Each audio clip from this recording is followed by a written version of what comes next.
बिस्मिल्लाहिर्रहमानिर्रहीम। आज का जो हमारा नेक्स्ट टॉपिक है very important, photo systemic anastomosis. ठीक है जी।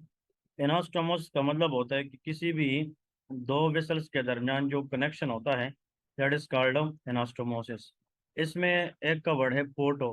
पोर्टो से मुराद ये है कि इस कनेक्शन के अंदर एक पोर्टल साइड है, ठीक है, और दूसरे का मतलब सिस्टेमिक का मतलब या तो वो इंफीरियर वीना केवा साइड होगा या सुपीरियर वीना केवा। तो इंफीरियर और superior vena cava both together is known as caval side. क्योंकि केवल से मुराद यह है केवल साइड। केवल मीन आइदर सुपीरियर वीना केवा और इंफीरियर वीना केवा। मैं असल में अगर आप लोग को सही सीधी सादी लफ्जों में समझा सकूं, this is for example one of the whistle and this is the another whistle. For example यहाँ पे एक और विसल है, ये दो डिफरेंट वेसल हैं। फिर इसके बाद अगर हम डिस्कस करें फॉर एग्जांपल कि यहाँ पे एक कैपिलरी है, this is called capillary for example. ये कम्युनिकेशन है, ये क्या है, एनास्टोमोस है, ये शंट है। अब ये जो एनास्टोमोस है इसके दरमियान एक साइड पे ये वेसल है, दूसरे साइड पे ये वेसल है। अगर ये वेसल जो है ये अपना ब्लड आगे ड्रेन करेगा सुपीरियर वीना केवा या इंफीरियर वीना केवा को, और ये ब्लड जो ड्रेन होगा that will goes into the portal vein. किसमें? पोर्टल वेन में। तो ऐसा शंट जिसका एक साइड वाला ब्लड सुपीरियर और इंफीरियर वीना केवा में जाए और दूसरा साइड इस शंट का ब्लड पोर्टल वेन में जाए, तो इसको हम पोर्टो सिस्टेमिक एनास्टोमोसिस या पोर्टो केवल एनास्टोमोसिस भी कहते हैं। ठीक है जी। अब वो हम डिस्कस करेंगे कि जो पोर्टो केवल एनास्टोमोसिस है ये कहाँ कहाँ पे होता है, उनको अभी हम डिस्कस करेंगे। सबसे पहले मैं यहाँ से अगर स्टार्ट करूँ आसान लफ्जों में, तो this is called the oesophagus. बस ये अगर आप लोगों ने याद किया तो आप लोगों को सब कुछ समझ आ जाएगा। एसोफेगस का जो सबसे ऊपर वाला पार्ट है this is the upper one third, फिर इसके बाद मिडल वन थर्ड और आखिर में lower one third. Actually this is a food pipe which is known as oesophagus. ये क्या है? एसोफेगस। ये जो ऊपर वाला हिस्सा है एसोफेगस के अंदर, इसकी जो ब्लड है, याद रखे, ये कहाँ पे जाती है? सुपीरियर वीना केवा। यहाँ पे जो मिडल पार्ट है इसकी ब्लड किधर जाती है? सुपीरियर वीना केवा। इसकी जो लोअर पार्ट है उसकी ब्लड जाती है लेफ्ट गैस्ट्रिक वेन, और left gastric when will give blood into the portal vein. तो आप लोग ऐसा करें, गौर से देखें कि ये जो वेन है ये अपने हैं, ये अपने हैं, ये अलग है। तो अगर इन वेन्स के अंदर हम यहाँ पे एक सेपरेशन क्रिएट करें, फॉर एग्जांपल यहाँ पे देखें इन वेन्स के दरमियान यहाँ पे शंट होता है, इन वेन के दरमियान यहाँ पे शंट होता है। तो इसका मतलब ये है कि वी कैन से कि एसोफेगस का जो ऊपर वाला पार्ट है वो केवल है, सुपीरियर भी ना केवा, मिडल वाला भी केवल है। तो ये जो शंट है दिस इज बिटवीन केव और केवल। लेकिन ये वाला शंट इसका लोअर पार्ट वाला ब्लड पोर्टल वेन में जा रहे हैं, और इसका जो मिडल वाला ब्लड है वो सुपीरियर वीना केवा में जा रहे हैं। तो इसको हम कहते हैं पोर्टो केवल एनास्टोमोसिस। तो आप लोग याद रखें कि ऐसा एरिया जिसमें एक साइड की ब्लड पोर्टल वेन में जा रही हो और दूसरी साइड की जो ब्लड है वो सुपीरियर वीना केवा में जा रही हो, तो इसको हम पोर्टो केवल एनास्टोमोसिस कहते हैं। ठीक है जी, वेरी वेरी इंपॉर्टेंट वन। अब ये हम आगे आगे डिस्कस करेंगे कि ये चीज़ हमारे पास इस तरह की, अगर हम स्मॉल लार्ज इंटेस्टाइन के एक पार्ट की बात करें, this is called the rectum. ये कहाँ पे होता है? रेक्टम। और से देखें, रेक्टम का जो अपर पार्ट है उससे ब्लड लेने वाला वेन सुपीरियर रेक्टल वेन है। ये सुपीरियर रेक्टल वेन आगे ब्लड देता है inferior mesenteric when. Inferior mesenteric when आगे ब्लड स्प्लीनिक वेन, और इवेंचुअली ये ब्लड किधर जाती है? पोर्टल वेन में जा रही है, पोर्टल वेन में। अब इसका जो मिडल पार्ट है मिडल रेक्टल वेन में जाएगी, फिर ये आगे जाएगी internal pudendal when, internal pudendal when, फिर ये आगे जाएगी इंटरनल इलियक वेन में, और इंटरनल इलियक वेन का जो ब्लड है वो इंफीरियर वीना केवा में जाएगी। तो देखें यहाँ पे शंट होता है और एक शंट फिर नीचे वाला जो ब्लड है इसके दरमियान है, तो यहाँ पे इंफीरियर रेक्टल वेन, और ये जो इंफीरियर रेक्टल वेन है ये भी इवेंचुअली इंफीरियर वीना केवा में। तो अगर आप रेक्टम को देखते हैं तो उसकी अपर पार्ट की जो ब्लड सप्लाई है वो पोर्टल वेन की साइड पे जा रही है, मिडल पार्ट वाली इंफीरियर वीना केवा और लोअर पार्ट वाली भी इंफीरियर वीना केवा। अब ये जो एनास्टोमोसिस है इसका ऊपर वाला पोर्टल है, नीचे वाला केवल है, ये पोर्टो केवल एनास्टोमोसिस या इसको हम पोर्टो सिस्टेमिक एनास्टोमोस कहते हैं। ये वाला पोर्टल वेन, ये इंफीरियर वीना केवा और ये भी, ये केवो केवल हैं। तो यहाँ पे एसोफेगस के अंदर वो शंट जिसके ऊपर सुपीरियर वीना केवा और इसके नीचे पोर्टल वेन वाला ब्लड वो लोअर एंड में है। और अगर फॉर एग्जांपल हम यहाँ पे देखें फॉर एग्जांपल रेक्टम में, तो उसके ऊपर वाले पार्ट में होता है। और इस तरह की एक कनेक्शन कहाँ पे होती है, अम्बिलिकस के बाहर। जो अम्बिलिकस के बाहर है वहाँ पे भी जो शंट है वो पोर्टो केवल एनास्टोमोसिस या पोर्टो केवल शंट होता है। मैं यहाँ से इस डायग्राम को थोड़ा सा एक्सप्लेन करने की कोशिश करूंगा तो आप लोग को ये मजीद आसान होगा। This is called superior rectal when.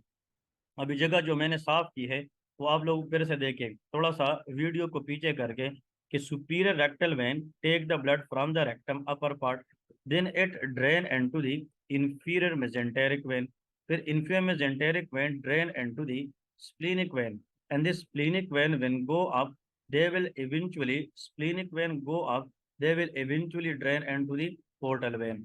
इसका मतलब यह है कि upper part of the rectum की जो ब्लड है वो किधर जा रही है, सुपीरियर रेक्टल वेन में, और वो फिर जाके पोर्टल वेन को मिल रही है। लेकिन यहाँ पे देखिए middle part, middle rectal vein, ये जनाब internal pudendal when, internal pudendal when, internal iliac when for example, और इवेंचुअली इंफीरियर वीना केवा। तो यहाँ पे जो शंट पाया जाएगा ना, जिसके ऊपर पार्ट वाला ब्लड पोर्टल वेन में, नीचे वाला ब्लड इंफीरियर वीना केवा में, इसको पोर्टो सिस्टेमिक एनास्टोमोस कहते हैं। देखिए इसी डायग्राम को थोड़ा सा स्क्रॉल करते हैं तो आप लोग को ये चीज़ भी मजीद वाज़ेह हो जाएगी।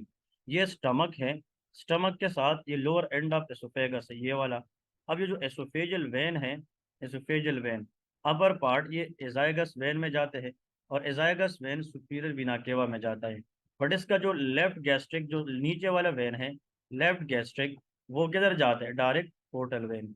तो लेफ्ट गैस्ट्रिक और इस पार्ट के दरमियान ये जो एनास्टोमोसिस है, ये भी पोर्टो सिस्टेमिक एनास्टोमोसिस है, ठीक है जी। अब ये जो पोर्टल वेन है, पोर्टल वेन, ये फिर किधर ड्रेन करता है, ये लीवर में ड्रेन करता है। थोड़ा सा आप लोगों ने यहाँ से गौर से सुनना है, क्योंकि एक पॉइंट बताने जा रहा हूँ which is a very very very important. तो please everyone focus here and just जो बता रहा हूँ उस पर फोकस करें। अगर एक पेशेंट है, उसको जनाब लीवर सीरोसिस है, फॉर एग्जांपल एक मरीज है, उसका जो लीवर है वो बिल्कुल काम करना छोड़ गया है, उसको हम कहते हैं end stage liver disease, that is a irreversible liver injury. तो जब लीवर डैमेज है तो पोर्टल वेन आगे ब्लड नहीं दे सकेगा, तो पोर्टल वेन के ऊपर प्रेशर बढ़ेगा, that is called portal hypertension. अब ये ब्लड प्रेशर इस तरह पीछे आएगा, तो पोर्टल वेन जहां से ब्लड लेगा लेफ्ट गैस्ट्रिक वेन पे जाएगा, left gastric vein oesophagus oesophageal vein पे ज्यादा प्रेशर, तो फिर ये ब्लड जो लोअर एंड से पोर्टल वेन को जा रहा है, ये इस शंट की वजह से ऊपर किस वेन में जाएगी, एजाइगस, ताकि यहाँ की प्रेशर को कम कर सके। लेकिन अगर ये डिजीज ट्रीट ना होती जाए, एक वक्त आएगा एसोफेजियल वेन के ऊपर इतना प्रेशर बढ़ जाएगा, it become dilated, which is called oesophageal varices. उसको क्या कहते हैं, एसोफेजियल वेरिसेस। फिर अगर लीवर डैमेज है तो पोर्टल वेन में प्रेशर ज़्यादा होगा, पोर्टल हाइपरटेंशन, तो पोर्टल वेन फिर आगे ब्लड नहीं देगा, तो बैक प्रेशर की वजह से स्प्लीनिक वेन पे प्रेशर लगेगा, स्प्लीनिक वेन ये प्रेशर नीचे इंफीरियर मेजेंटेरिक वेन पे लाएगा, और इंफीरियर मेजेंटेरिक वेन पीछे प्रेशर सुपीरियर रेक्टल वेन पे जाएगा, और जब सुपीरियर रेक्टल वेन पे प्रेशर बढ़ेगा इट विल डायलेट, और जब ये डायलेट होगा that rectal varices is known as haemorrhoids. इसलिए the patient who has liver cirrhosis will develop esophageal varices and hemorrhoid because of portosystemic anastomosis। अगर liver failure है तो फिर ये काम नहीं करेगा, पोर्टल वेन ब्लड नहीं दे सकेगा, पोर्टल वेन पे जब प्रेशर बढ़ेगा तो ये प्रेशर फिर पेरा अम्बिलिकल वेन पे बढ़ेगा, तो इस अम्बिलिकस के बाहर इस तरह जो एरिया है इट बिकम डायलेट, जिसको हम कैप्यूट मेड्यूसा कहते हैं, that is called caput medusa.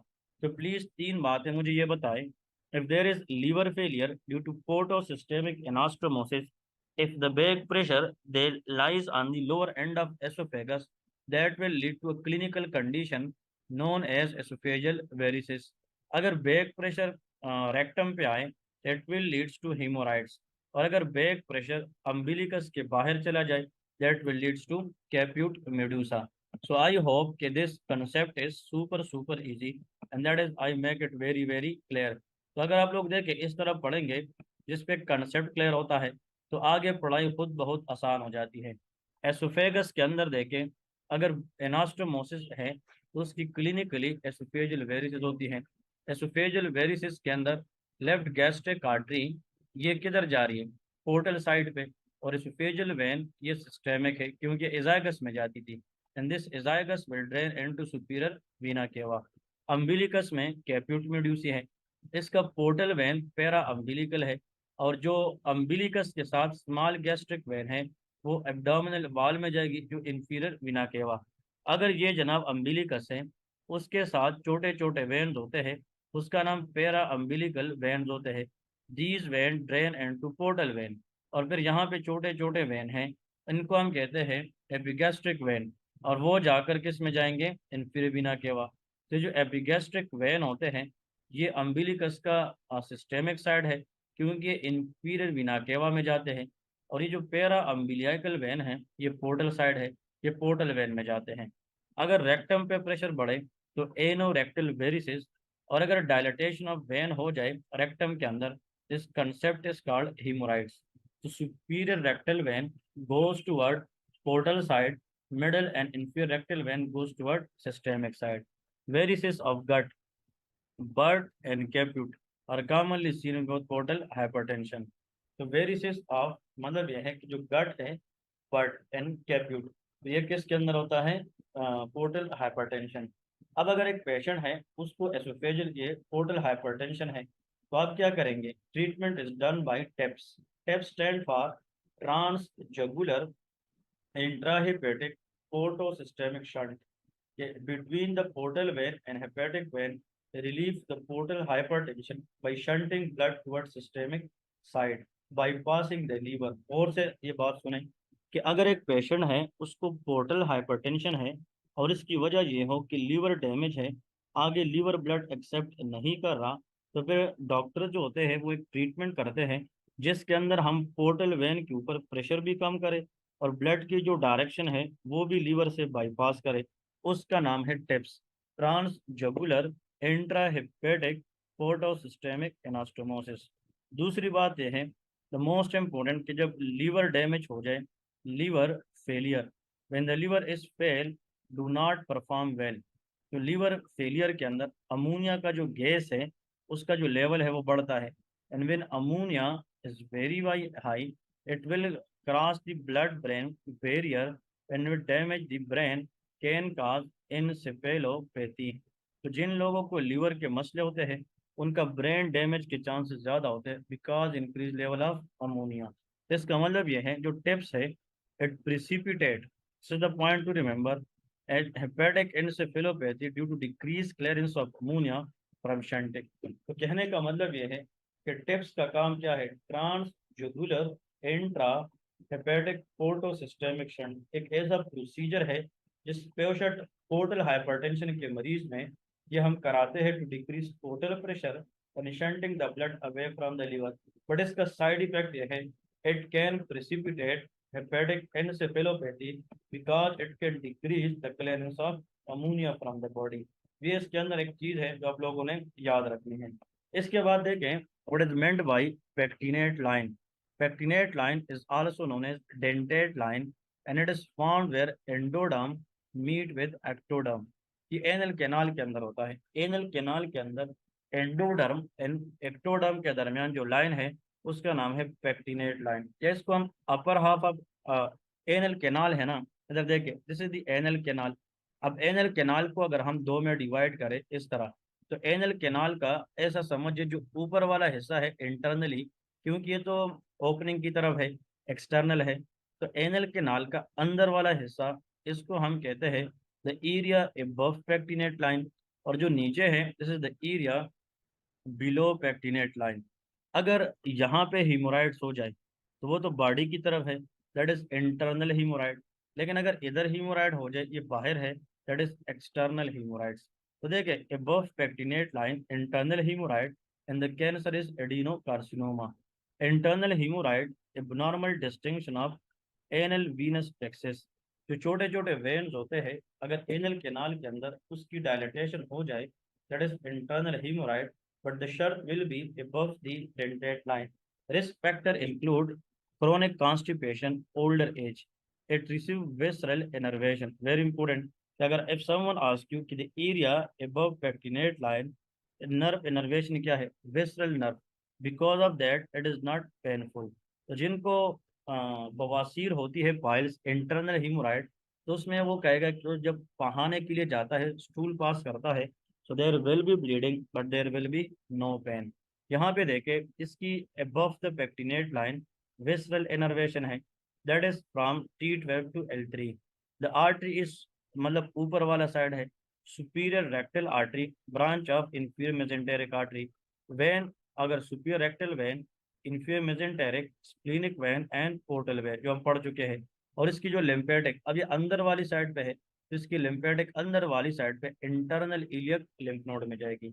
So these are the points you people must know for the exam point of view as well. इसके बाद नेक्स्ट अब देखते हैं कि what is called the area below pectinate line. अब इसको देखते हैं. द पेक्टिनेट लाइन के नीचे अगर हीमोराइड है, दैट इज एक्सटर्नल हीमोराइड. इसमें एनल कैनाल के अंदर अगर टीयरिंग हो जाए, टीयरिंग से मुराद ये है, अगर ये एनल कैनाल है, इसकी म्यूकोजा कट जाए, that is anal fissure. Very very painful condition. If the cancer is there, squamous cell carcinoma. तो यहाँ से आप लोग मुझे ये बताएं, above the pectinate line the nature of cancer is adenocarcinoma, but below pectinate line the nature of cancer that is called of squamous cell carcinoma. तो यहाँ पे एक चीज आप लोग को मैं बताता चलूँ, इसीलिए कि epithelial lining above pectinate and below pectinate line are different. External hemorrhoid receive somatic innervation, that is pudendal nerve. Very very important. And if this nerve is stretched, it will leads to pain if that is thrombosed. तो दो बातें, the hemorrhoids above pectinate line, internal hemorrhoid, the hemorrhoid below pectinate line, external hemorrhoid. Internal hemorrhoid innervated by visceral nerve, external hemorrhoid innervated by somatic nerve. Internal hemorrhoid can bleed but not painful. External hemorrhoid can bleed as well as painful. ठीक है. Anal features क्या है? Is tearing दी एनोडर्म. एनोडर्म से मुराद anal canal की skin में pectinate line के नीचे अगर टीयरिंग, दरार आ जाए, वो कट जाए, इस called anal feature. Pain while pooping. It's mean if someone pass the stool, it will create lot of pain. And blood on toilet paper. Very very important. Bleeding भी होगी क्योंकि tearing है, mucosa damage है, और once the patient pass the stool, it create a very very painful condition and located in the posterior midline because this area is poorly perfused, associated with low fiber diet and constipation. तो अगर anal canal को देखें, for example if a patient stool is very very hard, for example एक patient है वो junk food का इस्तेमाल ज़्यादा करता है, फाइबर डाइट कम लेते हैं, तो उसका एनल कैनाल के अंदर लो फाइबर डाइट की वजह से कॉन्स्टिपेशन होगी, तो हार्ड स्टूल नीचे जाना मुश्किल होता है. If this hard stool go along with anal mucosa, so this hard stool can cause tearing. ये anal mucosa को tearing करा के फीशर कराएगी, which is a painful condition. Anal fissure में तीन चीजें गौर से सुने.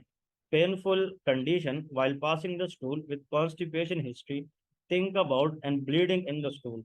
An exam question is, these patients also experience anal pain even after passing the stool. ये लोग जब स्टूल पास भी करते हैं, फिर भी कुछ देर के लिए वो पेन रहता है. That is anal Fisher. इसकी जो बिलो डेंटेट लाइन है, somatic innervation, that is pudendal nerve. Very very important. That is called S2 S3 S4. Pudendal nerve पे क्वेश्चन आता है कि अगर एक पेशेंट है, उसको यूरिन आती है, पेशाब आती है, तो हमें अर्ज आता है कि यार मुझे पेशाब पास करनी है, या हम रास्ते में होते हैं या कहीं और होते हैं, तो हम चाहते हैं थोड़ा सा यूरिन को होल्ड करते हैं. अब यूरिन होल्डिंग कैपेबिलिटी ये पुडेंडल नर्व की निशानी है. तो पुडेंडल नर्व स्ट्रांग होगी तो हम यूरिन को होल्ड कर सकेंगे. अगर स्टूल आती है, तो स्टूल की सेंस के बाद होल्ड करना pudendal nerve. A patient falling from the height या रोड ट्रिपिक एक्सीडेंट में कोई बंदा आ जाए और वो ये कहे कि उससे ड्रिबलिंग ऑफ यूरिन हो रही है, मतलब उससे पेशाब के इनवॉलेंट्री, ना चाहते हुए कतरे जा रहे, या उससे फीकल इनकॉन्टिनेंस हो रही है, think about pudendal damage. Below pectinate line, inferior rectal artery, branch of internal pudendal. Inferior rectal vein drain into internal pudendal, internal iliac, common iliac, क्योंकि internal iliac will combine with external iliac to form common iliac and eventually inferior vena cava. और ये बाहर की तरफ है, ये superficial inguinal lymph node. तो गौर से सुने, the area above pectinate line अंदर की तरफ है, तो इंटरनल इंग्वाइनल लिम्फ नोड में जाएगी। और जो एरिया बाहर की तरफ है उसकी lymphatic superficial inguinal lymph node में जाती है। तो इसका मतलब यह है कि आजकल जो बवासीर है वो मतलब दो तरीकों से याद करें, एक एक्सटर्नल है और एक इंटरनल है। तो जो एक्सटर्नल हीमोराइड्स है एक्सटर्नल, उसमें तो पता है कि वो पेक्टिनेट लाइन के नीचे होगी, और जो इंटरनल है वो पेक्टिनेट लाइन के ऊपर होगी। तो hope you enjoyed this concept, and that is super super important कि जो एबव पेक्ट देखें। इस एरिया को थोड़ा सा बताता चलूँ, ये जो एरिया है इसमें देखें ना, इसमें जो एरिया है ना इस तरह, ये जो लाइन है ना ये सारा ये टीथ की तरह है, दांतों की तरह। इस वजह से इस पेक्टिनेट लाइन का दूसरा नाम ऊपर जो हमने रखा था, इसको हम डेंटेट लाइन भी कहते हैं। Dentate is the word use for it look like teeth shape. Dentate mean dental, ये टीथ शेप है, इस वजह से इसको हम डेंटेट लाइन भी कहते हैं। ये जो डिफरेंसेस है above the pectinate, below the pectinate are super super important, so please everyone should know about it. जज़ाकल्लाह।